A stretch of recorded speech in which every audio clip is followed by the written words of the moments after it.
Quinto Elemento, um podcast MSP.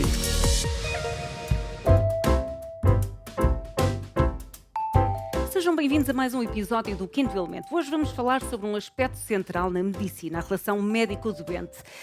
Por mais que a tecnologia avance, que possamos recorrer à inteligência artificial e novas ferramentas, no fundo, tudo se resume a duas pessoas. Uma que procura ajuda e a outra que tenta cuidar. Vamos saber como é que o conceito evoluiu, quais são os principais obstáculos e desafios, consoante a faixa etária, o quadro clínico e também as melhores estratégias para os superar. Vamos falar de comunicação, vamos falar de empatia, de confiança e ouvir, como não, a opinião e as histórias dos nossos estimados especialistas, a Cristina Gavina, cardiologista, Filipe Frois, intensivista e pneumologista, Hugo Rodrigues, pediatra e a Mónica Nave, oncologista, para além do nosso estimado quinto elemento, por quem começo. Quinto elemento, como e quanto evoluiu a relação médico-doente? A relação médico-doente tem evoluído de forma significativa nas últimas décadas. Passámos de um modelo mais paternalista, em que o médico era visto como a única autoridade, para um modelo mais centrado na pessoa, onde a partilha de decisões é fundamental. A integração de novas tecnologias também trouxe uma comunicação mais imediata e uma monitorização contínua. Cristina, está lançada a primeira pergunta. Bom, a primeira coisa que eu gostava de dizer é que realmente a relação médico-doente é a base de tudo. Na realidade, esta é a pedra angular de qualquer tipo de sistema de saúde. E esta relação realmente tem vindo a evoluir e tem vindo a evoluir muito, porque, como aqui se estava a dizer, nós agora temos uma participação ativa do outro elemento. Ou seja, antes isto era uma conversa unilateral do médico para o doente e hoje em dia nós realmente esperamos que o doente também participe. O que logo à partida cria aqui algumas dificuldades, porque nós precisamos de pessoas esclarecidas para poderem também fazer esta partilha. E na realidade nós queremos exatamente isto, partilhar decisões, partilhar informação para que se tomem boas decisões e precisamos que haja aqui expectativas bem balizadas sobre aquilo que os próprios médicos podem oferecer.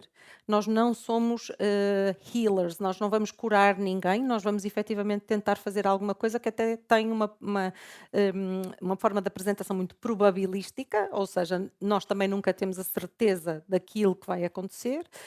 E lidar com esta incerteza também é o outro componente que eu acho que é extremamente importante e que vai ser muito desafiante, principalmente nestes tempos em que há muito acesso a muita informação boa e má, e vai ser muito desafiante nós conseguimos realmente fazer com que isto realmente seja uma coisa participativa. De facto, no papel, em teoria, funciona tudo muito bem e até faz sentido, mas depois na prática há aqui desafios acrescidos, não é? Sim, nós na pediatria nunca temos a relação só médico-doente. Temos É uma relação questão médico-doente, tripartida, não médico-mãe, é? médico-pai, médico-avó, médico, portanto, temos muitas relações a estabelecer e que variam consoante a faixa etária, porque se até à adolescência as consultas, e há bocadinho falávamos disso em off, as consultas são muito dos pais, chega à adolescência e claramente a consulta é do adolescente. Mas os pais também são parceiros, portanto, temos constantemente que fazer aqui um jogo. O que se passa em relação à pediatria é um bocadinho particular, embora também transversal a outras especialidades, que tem a ver com a intromissão, digamos assim, do conhecimento comum, quase ao nível do conhecimento científico. Porquê?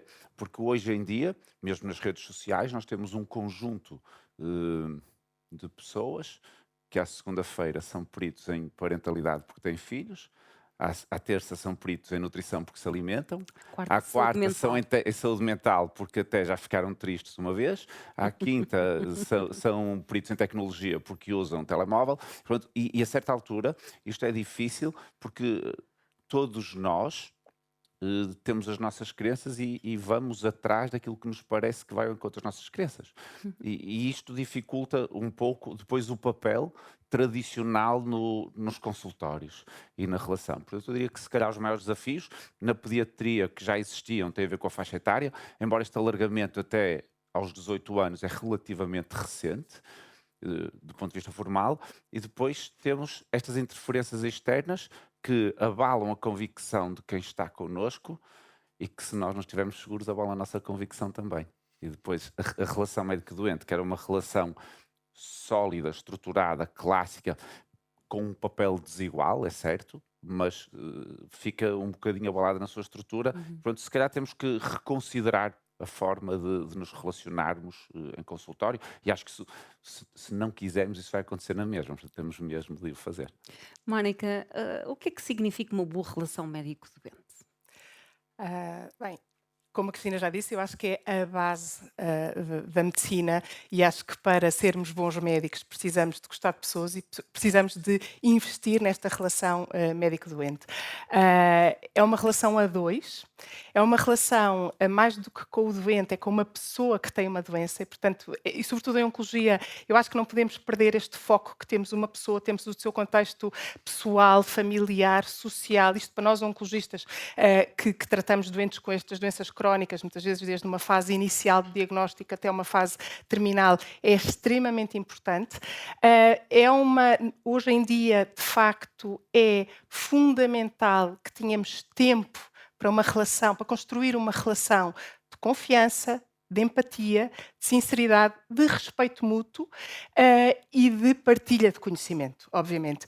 É importante que os doentes partilham, que as pessoas que estão doentes sejam informadas dos diagnósticos, das estratégias terapêuticas, das mais-valias e menos-valias de cada uma das estratégias, que percebam porque é que determinada proposta lhe é feita em detrimento de outra, mas que possam também ter espaço para optar e para dizer: eu, por causa disto, isto, prefiro não ir por aí, e devem ter uma equipa, um médico, que as acompanhe ao longo deste percurso. Portanto, e voltando um bocadinho aos desafios, que era um bocadinho o que estava em cima da mesa, eu acho que a oncologia, se calhar, é das especialidades que mais desafios enfrenta neste momento com a aplicação da inteligência artificial. Ainda bem que ela aqui está, para nós é uma mais-valia, mas não nos podemos esquecer nunca, enfim, de uma mensagem que o professor Lobo Antunes, saudoso professor Lobo Antunes, nos deixou há uns anos, que é: também não podemos, nós oncologistas e profissionais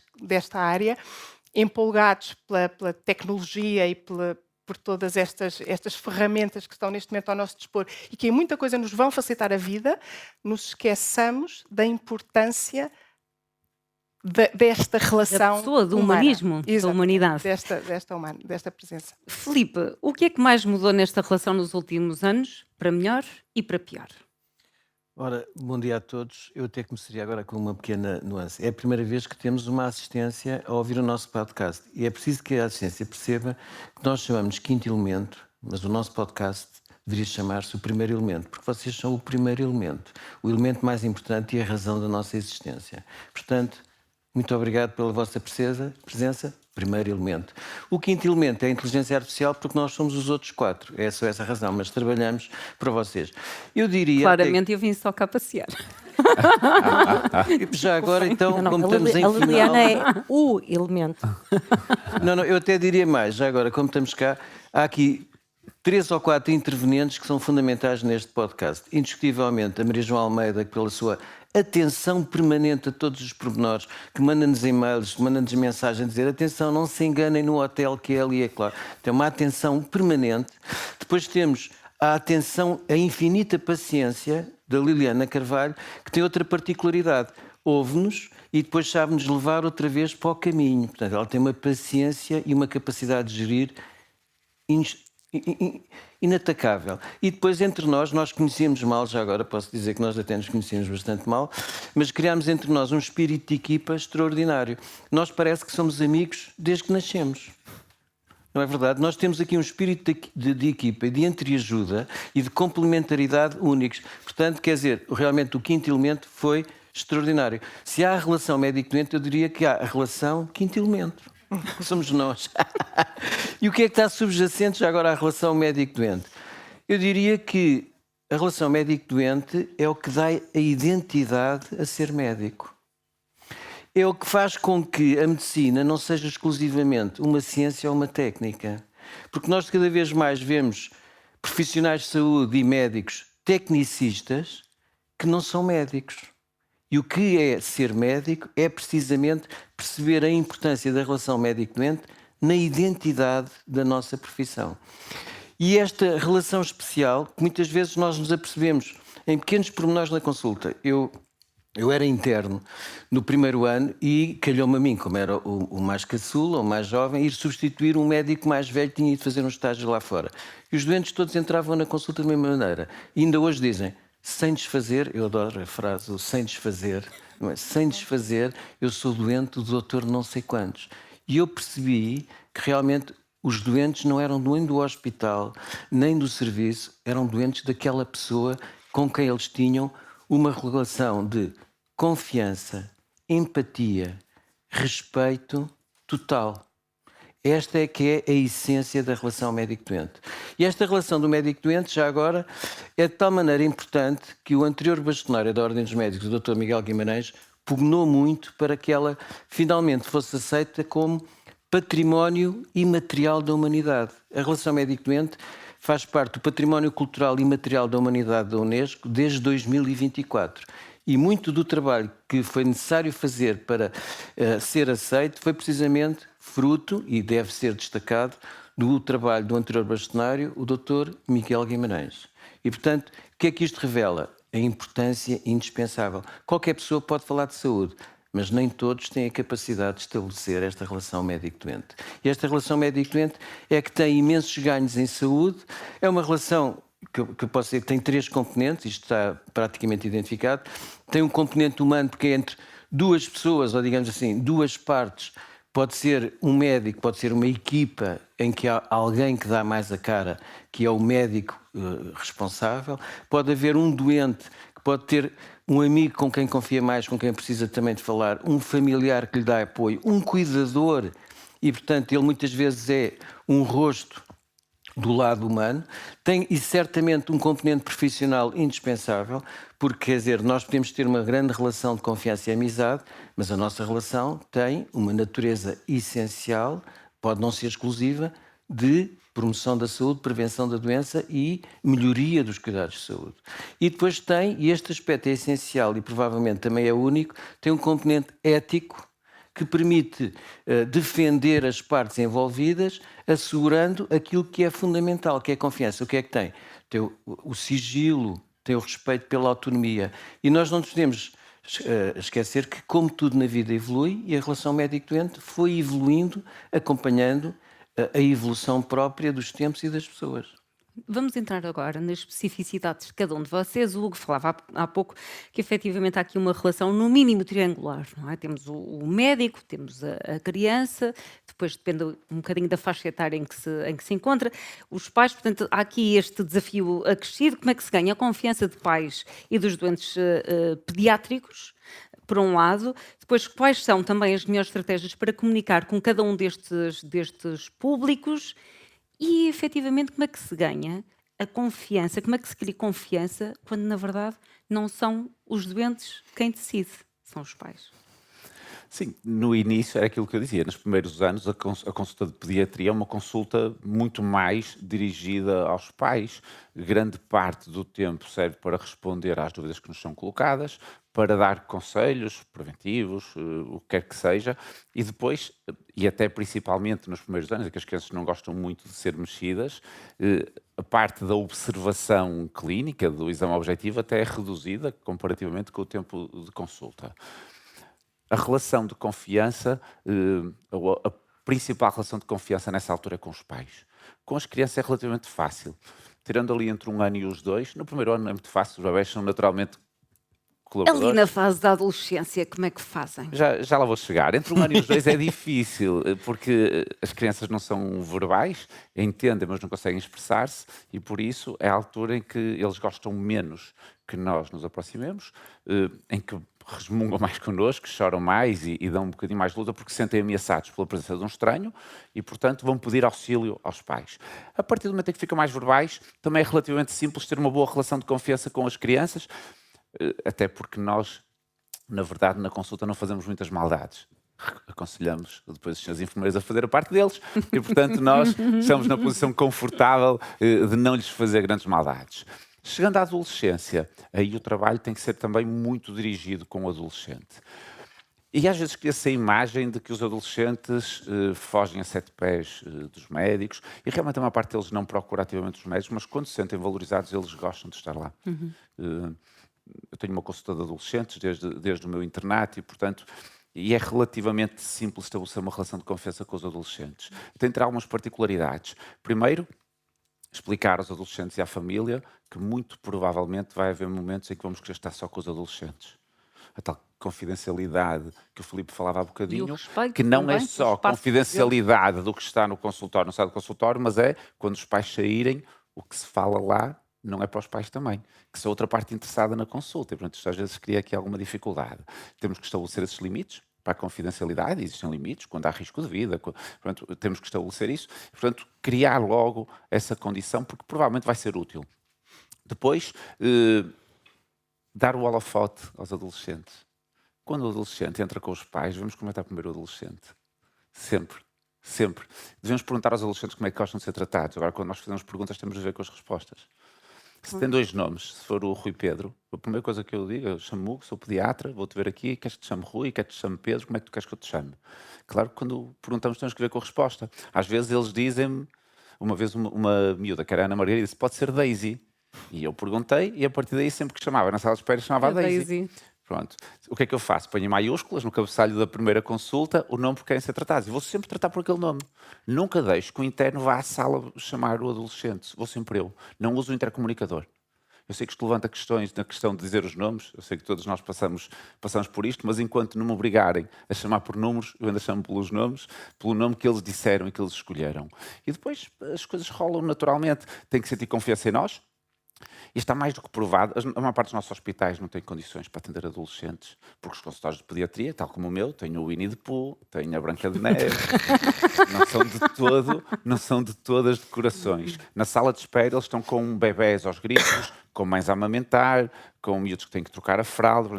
O ideal não é nada disto, é ter espaços próprios, temos espera próprios, mas também o que está estudado é que muito mais importante que tudo isso é a nossa postura. Uma postura empática, que não seja julgadora, mas que seja de confiança, mas também de responsabilização. Há pouco falávamos do que é que mudou para melhor e para pior. E eu tenho curiosidade de saber como é que se lidam com pais que chegam com excesso de informação à consulta. O nosso desafio é transformar aquela informação em conhecimento. Porque informação isoladamente não serve para muito.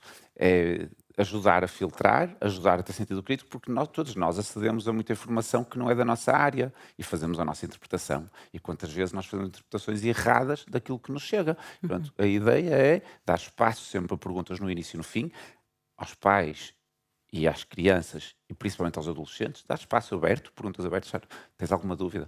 Também sempre as coisas assim. E depois deixar, como a Mónica dizia, dar espaço a que as pessoas manifestem as suas preocupações e depois pensarmos todos em conjunto. Nunca impor ideias, ajudar a transformar informação em conhecimento e para isso só com algum sentido crítico que nós podemos ajudar a que as pessoas o tenham se quiserem ter. Há pessoas que podem não querer Respeitar o ter. espaço de cada um também, não é? Sim, desde que não comprometa diretamente a saúde de quem está a nosso cargo, entre aspas. Mónica, na oncologia falamos de uma relação que é profundamente humana. Como é que se equilibra a informação, a empatia e o realismo num contexto que muitas vezes é tão delicado? Não é fácil, mas é fundamental. E acho que há uma coisa que é fundamental passarmos aos doentes, que é a esperança. Uma esperança realista, obviamente, mas não uma porta fechada. É difícil falar de prognósticos, é difícil dar más notícias. Temos que ser honestos, não podemos tentar camuflar ou esconder informação, sobretudo quando a mesma nos é solicitada. E depois, uma coisa muito importante, temos que adequar o nosso discurso à pessoa que temos à nossa frente. As pessoas não são todas iguais e grande parte também do nosso trabalho e do desenvolvimento de skills em termos de comunicação tem a ver com isso, tem a ver com perceber quem é que temos à frente, o que é que quem temos à frente quer saber, da maneira como Identificar quer aquilo que saber, é útil também, não é? e adequar o discurso, e muitas vezes durante a consulta ir mudando o discurso em relação a quem estamos à frente. Consoante Mas as acima de reações. tudo, eu acho que temos que ser verdadeiros e honestos na informação que transmitimos, sem nunca fechar a porta a nada. Em termos de esperança, faço-me entender em oncologia. Não é fácil, é um trabalho, e devo dizer que é uma coisa que se aprende todos os dias. Aprende-se todos os dias a dizer coisas muito duras, mas terminar com uma mensagem de esperança. Por razões de confidencialidade, não vou fazer. Mas ainda esta semana, uma doente me perguntou, numa consulta de segunda opinião, que ainda torna as coisas um bocadinho mais complicadas. Uma consulta de segunda opinião é uma doente que eu vejo pela primeira vez e que provavelmente não voltarei a ver na vida, e que me pergunta taxativamente qual, não foi por estes termos, mas qual é a mediana da minha sobrevivência. Perguntam-me 3 vezes. E eu sei que esta senhora provavelmente não teria tido espaço com o seu médico assistente, ou porque não teve, ou porque não o quis fazer com o seu médico assistente, com aquele que o acompanha sempre, esta informação. Portanto, eu tive que ter esta conversa com ela. Foi uma conversa dura, mas eu atrevo-me a dizer que no fim da consulta, pela maneira como depois dessa informação se encaminhou o resto da nossa conversa, a senhora saiu da consulta com uma mensagem de esperança. Portanto, não é fácil, mas é possível. E é um trabalho contínuo. No caso das doenças cardiovasculares, Cristina, falamos de acompanhamento de doentes, muitas vezes de décadas, não é? Portanto, o que é que faz aqui a diferença para manter uma relação de confiança ao longo de tanto tempo? Eu acho que as doenças cardiovasculares têm duas particularidades. A primeira é a forma como são percepcionadas e como as pessoas, na realidade, acham que, por ser uma coisa tão frequente, que é uma coisa de só menos importância. E isto é um problema grave, porque quando nós estamos a falar, por exemplo, de doenças oncológicas, quando alguém recebe um diagnóstico de cancro, fica, obviamente, aterrorizado, mas se eu disser a uma pessoa que tem insuficiência cardíaca e que nós sabemos que a esperança média de vida aos 50 anos, metade das pessoas vão estar provavelmente mortas, isto não tem o mesmo impacto. Lá está, falta de conhecimento, obviamente, mas também a banalização da própria doença cardiovascular. E o facto de também, em um grande sentido, nós estarmos a transmitir que somos capazes de resolver as coisas. Ou seja, um doente entra com um infarto, vai para o laboratório de hemodinâmica, faz um cateterismo, põe um stent, a doença não está resolvida, mas ele sente que alguém fez alguma coisa, um fix-it. Não é? Alguém foi lá e pôs, digamos assim, um penso rápido e a coisa ficou resolvida. E a mesma coisa acontece em relação ao AVC, onde as pessoas percebem melhor a consequência da doença, porque depois ficam muitas vezes com sequelas, mas há um problema relativamente a comunicar o risco na doença cardiovascular. E o problema também é que são doenças que, depois desta manifestação aguda, vão passar muitos anos, se tudo correr bem, sem nenhuma outra manifestação. Não dói, não se sente, não se volta a lembrar.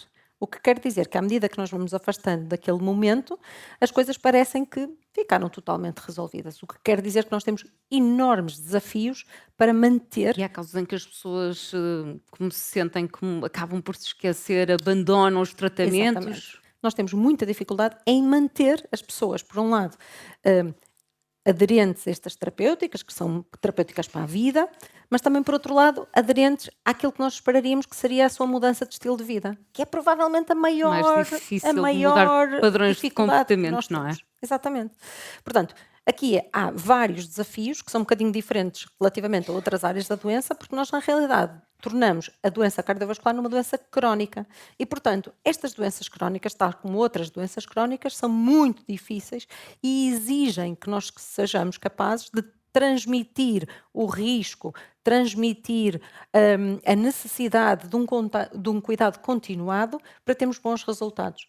E, portanto, eu acho que é aí que, na realidade, nós temos que fazer um trabalho extraordinário para conseguir captar estas pessoas que, E manter. não lhes doendo nada, vão ter que continuar a investir na sua saúde. Na medicina intensiva, o contexto é quase o oposto. São relações muito intensas, mas tendencialmente mais curtas. Como é que se comunica com famílias em momentos de tanta incerteza e também de grande sofrimento? Olha, eu diria que nós só podemos comunicar com verdade. Eu tenho um conceito que nós fomos evoluindo também já agora. Fomos evoluindo nos conceitos, passámos de medicina centrada no doente, medicina personalizada, e eu tenho agora um novo conceito, que é confiança personalizada. E o que é que quer dizer confiança personalizada? Eu utilizo muito a confiança personalizada. Uma confiança baseada na melhor evidência disponível, na total transparência e na capacidade de comunicar de acordo com as características de entendimento do outro. Portanto, eu tenho que me adaptar o meu discurso de acordo com a capacidade de compreensão e de valorização do outro. Isto significa que eu posso ter um discurso mais superficial, muitas vezes para o doente, e um discurso mais profundo para o familiar. Mas há sempre uma vertente transversal a tudo isto, é verdade.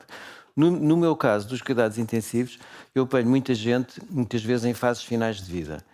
Muitos deles vão morrer. E o que nós temos que perceber aos doentes, eu até uma vez fui à TSF fazer a playlist, eu fui fazer a playlist e pus lá uma música que eu costumo muitas vezes ouvir nestes momentos, que é Now We Are Free, que é o tema do Gladiator, quando Máximos Décimos Se está a despedir da vida. vai morrer. Ele morre na arena, não é? Sim. Máximos Décimos. E é Now We Are Free, porque realmente todos nós temos um fim de vida e muitas vezes a morte é libertadora. E o que nós entendemos nesta fase final da vida é a pessoa é um guerreiro, lutou com todas as suas possibilidades, foi ganhando várias batalhas, mas no fim nós ainda não temos a capacidade de alterar o prognóstico e a pessoa irá falecer. Mas terá que falecer sempre com duas condições determinantes: dignidade e conforto. E muitas vezes nós falamos com verdade destas situações. E o que eu lhe posso dizer é que nunca tive nenhum problema. Isto exige de nós um grande esforço em termos de adaptação, em termos de percepção e até de disponibilidade, porque a pessoa vai tendo dúvidas, depois vai voltar com mais dúvidas, mas nós fortalecemos imenso a nossa relação e a nossa função como médico. O médico não é só um indivíduo que trata as doenças, o médico também é aquela pessoa que acompanha um processo terminal e que dá o conforto, as condições e a dignidade no momento final da vida. E, portanto, a morte vai-nos acontecer a todos. E o que eu posso... Isto é outra coisa fundamental na relação médico-doente. Nós temos sempre de ter a capacidade de pôr-nos no lugar do outro. É fundamental. Nós, quando temos dúvidas sobre o que fazer, dizem assim, se estivesse do lado de lá, como é que eu queria que me dissesse? É a regra básica da empatia, não é? Exatamente. É assim, se fosse um filho meu, a minha mãe, eu próprio, e portanto nós temos de estar sempre no lado do outro. E nós só podemos pedir a verdade. Uma verdade muitas vezes adaptada, nem sempre mais faseada, de acordo com as características da pessoa, e perceber que quando chegar ao nosso momento terminal, que vai chegar a todos, nós o que podemos dar como médicos é precisamente conforto, dignidade e respeito total. Respeito total. E, portanto, eu vivo isso no meu dia-a-dia. Vamos falar agora de algo que tem mudado muito rapidamente esta relação entre o médico e o doente, que é a tecnologia. Os doentes chegam às consultas com exames feitos, mas também lidos, muitas vezes sem perceber tudo o que lá está, ou a adequabilidade dos parâmetros, leituras de relógio inteligente, diagnósticos do Dr. Google e até respostas do ChatGPT. A minha pergunta é saber se a tecnologia veio aqui aproximar ou afastar o doente, mas primeiro vamos perguntar aqui ao quinto elemento. Quinto elemento, como é que a inteligência artificial pode apoiar a relação médico-doente, por exemplo, ajudando os doentes a compreender melhor as suas condições de saúde? É uma questão muito pertinente. A inteligência artificial pode ser uma ferramenta complementar na comunicação, traduzindo linguagem médica complexa em explicações claras e personalizadas. Pode, por exemplo, ajudar a criar materiais educativos adequados ao nível de literacia em saúde de cada doente. Além disso, pode facilitar um acompanhamento contínuo entre consultas. Caros colegas do painel, como veem a integração destas tecnologias no vosso dia-a-dia clínico? Eu posso fazer uma pergunta ao quinto elemento? Claro, já faltava. Tinha que ser. Até parecia mal. Claro que sim, já sentia falta. Claro. Quinto elemento. Mas a inteligência artificial não pode também ser um obstáculo à verdadeira relação médico-doente? Sem dúvida, a inteligência artificial pode também representar um desafio. Se for mal implementada, pode criar barreiras, como despersonalização ou dependência excessiva da tecnologia, afastando o contacto humano. O equilíbrio é essencial. Por isso, a formação dos profissionais de saúde no uso adequado destas ferramentas é fundamental. Eu gostava de perceber qual é a vossa sensibilidade, se a inteligência artificial é aqui uma potencial aliada, uma potencial ameaça à relação médico-doente. Se calhar começamos pelo Google, que acabou de questionar aqui o nosso quinto elemento. Diga, Hugo. Neste momento, não vejo a inteligência artificial como propriamente algo prejudicial à relação médico-doente, porque e nós já fomos todos tocando neste ponto, a empatia é algo inerente ao ser humano e é algo insubstituível. Sabemos que já há chats de inteligência artificial que tentam simular a empatia e que se calhar vão acabar por conseguir, mas eu sou um purista e acredito que o calor humano e esta interpretação humana na nossa inteligência emocional é completamente insubstituível. Portanto, não vejo claramente como um fator prejudicial. Vejo mais, e já falamos disto no nosso episódio da inteligência artificial, como um fator mais disruptor, olhando para as crianças, do próprio desenvolvimento infantil e do próprio entendimento que eles têm. Provavelmente vai prejudicar a relação médico-doente, e aqui eu acho que existe na disponibilidade para nos ouvir. Ou seja, no fundo, eu não tenho dúvidas que com a integração da inteligência artificial no dia-a-dia de todas as pessoas, a confiança no conhecimento que vem da inteligência artificial vai ser cada vez maior, e não sei se isso não pode perigar um bocadinho a questão de ter necessidade de nos ouvir, porque aquilo que nós vamos explicar já estará disponível também em qualquer sítio onde eles perguntem. Portanto, pode ser perigoso um bocadinho por aí. Agora, atualmente não vejo como um elemento estabilizador, e se nós continuarmos a usar o nosso lado humano, até podemos ir buscar a inteligência artificial para reforçar aquilo que nós podemos dar e que mais ninguém consegue dar neste momento. Filipe. Olha, eu vejo a inteligência artificial, como tudo na vida, tem vantagens e desvantagens. Eu sou um otimista por natureza e vejo mais na parte das vantagens. O que é que eu vejo? Duas grandes vantagens da inteligência artificial na relação médico-doente. Vejo que nos poupa tempo. Pode ser um fator que nos permite ter mais tempo para comunicar com o doente. Por outro lado, quando a inteligência artificial faz um mau trabalho ou um bom trabalho, isso para nós é um estímulo para ainda fazer um melhor trabalho. E, portanto, é um estímulo permanente para nós não nos deixarmos cristalizar e parar num contexto que está em constante mutação. E, portanto, eu vejo como dizer assim, se a inteligência artificial diz isso, espera aí que eu ainda tenho que fazer melhor do que a inteligência artificial. E, portanto, eu vejo como uma vantagem. Vamos mudar aqui um bocadinho o tema, não de tema de base, porque já estamos na reta final, e também gostava de falar aqui um bocadinho do futuro da relação médico-doente. Vivemos tempos de pressa, de pressão, de burocracia, de informação em excesso, como dizia há pouco, e aliás no próximo episódio, não percam, vamos falar precisamente de literacia ou iliteracia em saúde. O que é que nós precisamos de proteger e o que é que precisamos de mudar?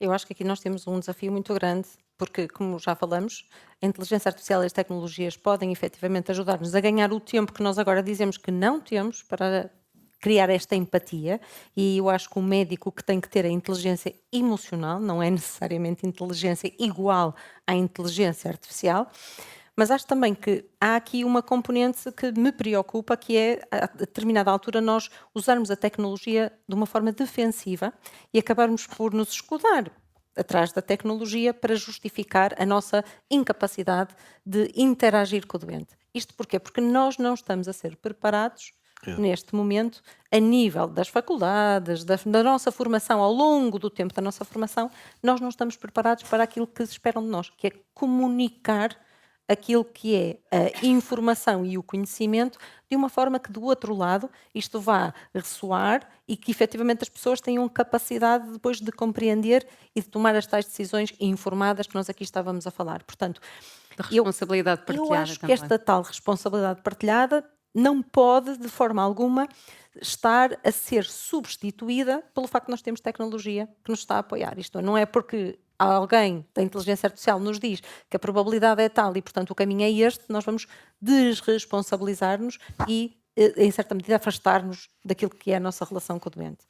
Pois, eu acho que na realidade nós temos que investir muito efetivamente em mudar a forma como estamos a preparar os médicos para o futuro. E essa preparação vai passar não só por tirar melhor partido destas novas tecnologias e da inteligência artificial, mas acima de tudo de nos fazer compreender quem é que está do outro lado, as expectativas que têm e sabermos comunicar, que é aquilo que eu acho que nós não estamos efetivamente a fazer neste momento. Mónica, que conselho é que daria a um jovem médico sobre como cultivar uma boa relação com os doentes? Olha, o primeiro conselho é que Penso que dificilmente há uma segunda oportunidade de criar uma primeira boa impressão. Portanto, acho que as primeiras consultas com os doentes, sobretudo em doenças crónicas, assim um bocadinho diferente da área do Filipe, mas nas nossas áreas que acompanhamos doentes ao longo de muito tempo, a primeira consulta é fundamental. Depois, estarmos preparados. A primeira coisa, eu acho que os doentes esperam duas coisas de nós: que nós estejamos preparados para cuidar deles e que nos preocupemos com eles. Portanto, temos que estar, do ponto de vista científico, bem documentados, bem seguros daquilo que vamos dizer. E isto faz com que até nem tenhamos medo, às vezes, também, aceitar que tínhamos dúvidas e partilhar as nossas dúvidas com os doentes. Isto não é mal, desde que saibamos porque é que as temos e que justifiquemos esta estratégia. Portanto, a primeira consulta é fundamental, prepará-la bem, ter tempo e não nos deixarmos distrair por coisas tão básicas. Falámos aqui na ajuda que a inteligência artificial pode dar, por exemplo, nos registros informáticos, estas barreiras administrativas e informáticas que, obviamente, prejudicam a relação médico-doente. Devemos usar a inteligência artificial para maximizar este tempo de qualidade com o doente. Depois temos sempre a capacidade de facto, nos pôr na pele do outro. Eu acho que não é demais reforçar esta ideia. Estar do lado de lá. Como é que é? Há bocado, no intervalo, falávamos com a Cristina, que fez há pouco tempo um exame e que percebeu o que é que os doentes passam. Coisas tão básicas, desde a venopunção antes de um exame de imagem. Tudo isto incute uma fragilidade e é bom que nós nos ponhamos Mas do essa lado de lá. fragilidade é também um ponto forte, não é? É isso que nos torna mais humanos, mais compreensivos. Percebermos que ela existe e termos cuidado da maneira como cuidamos desta fragilidade. E, portanto, e depois, acima de tudo, gostarmos daquilo que fazemos, não é? Eu acho que para ter uma boa relação médico-doente precisamos de gostar de pessoas e acho que é por isso também que somos médicos. A Mónica falava aqui nas barreiras informáticas e eu gostava, Filipe, de falar rapidamente nas barreiras de comunicação, que podem ser imensas. A começar, por exemplo, pelo jargão médico. Indiscutivelmente quer dizer, só há comunicação quando as duas partes entendem o que se fala. Portanto, a gente não pode utilizar termos que o outro não entende. Eu até diria, voltando atrás, só porque esta é a minha última intervenção, que nós não temos formação nesta área indispensável e muitas vezes nós aprendemos a importância da relação médico-doente com os médicos mais velhos e cada vez mais nós temos menos tempo para estar com os médicos mais velhos para nos transmitirem estes conhecimentos. Depois temos um outro problema que é as métricas. Nós temos métricas de volume. Métricas de produção. Nós já falámos aqui num episódio anterior, nós fazemos 23 milhões de consultas. Não sei assim, precisamos de 23 milhões de consultas? Fazemos bem, fazemos mal? Não sabemos. Sabemos que quem faz 5 milhões, à partida é melhor que quem faz 4 milhões. Se isso é bom ou mau, não sei. E depois temos, a meu ver, até voltando à sua questão, é a dificuldade da utilização de uma linguagem específica que nós temos que adaptar, confiança personalizada, mas é a dificuldade de comunicar a incerteza. A comunicação da incerteza é uma área para a qual ninguém está preparado, porque nós partimos do princípio que o mundo é preto e branco. Sim, não é digital. Ou 0 ou 1. O mundo não é digital. Não, há imensas opções. O mundo, felizmente, é a cores. E comunicar a incerteza, e muitas vezes a incerteza vai evoluindo, é precisamente esse um desafio. E faz parte da nossa humildade sabermos comunicar a incerteza. Hugo, 30 segundos para a última mensagem. Nós, quando falamos de desenvolvimento infantil, falamos de 2 fatores que são fundamentais para que um bebê se desenvolva bem e se transforme num adulto não armadilhado, que é a expressão fantástica que o professor Tujal nos dizia nas aulas, e que eles precisam disso dos cuidadores, segurança e previsibilidade. E, no fundo, isto é transversal a nós adultos. Nós também precisamos de segurança e previsibilidade em qualquer tipo de relação, particularmente na relação médico-doente. E às vezes a previsibilidade não é tão sólida, mas a segurança, se existir, vai dar tempo para que as pessoas aguardem pela tal previsibilidade. Portanto, eu diria que segurança e previsibilidade são importantes do nascimento até a morte. Muito obrigada a todos. Termino com uma metáfora que a Cristina Gavina vai gostar de certeza absoluta. A relação médico-doente é como uma espécie do coração da medicina e, tal como o coração precisa de ser alimentada todos os dias, com tempo, com escuta, com empatia, e não há tecnologia que consiga substituir um olhar, um toque, uma palavra certa dita no momento certo. No próximo episódio, o último desta temporada, vamos terminar em beleza, vamos falar de literacia em saúde. Não percam! A produção deste podcast é da responsabilidade da RHP, com Engenharia de Inteligência Artificial de Ruben Damaso, sonorização e edição de áudio de Rui Madeira. Quinto Elemento, um podcast MSP.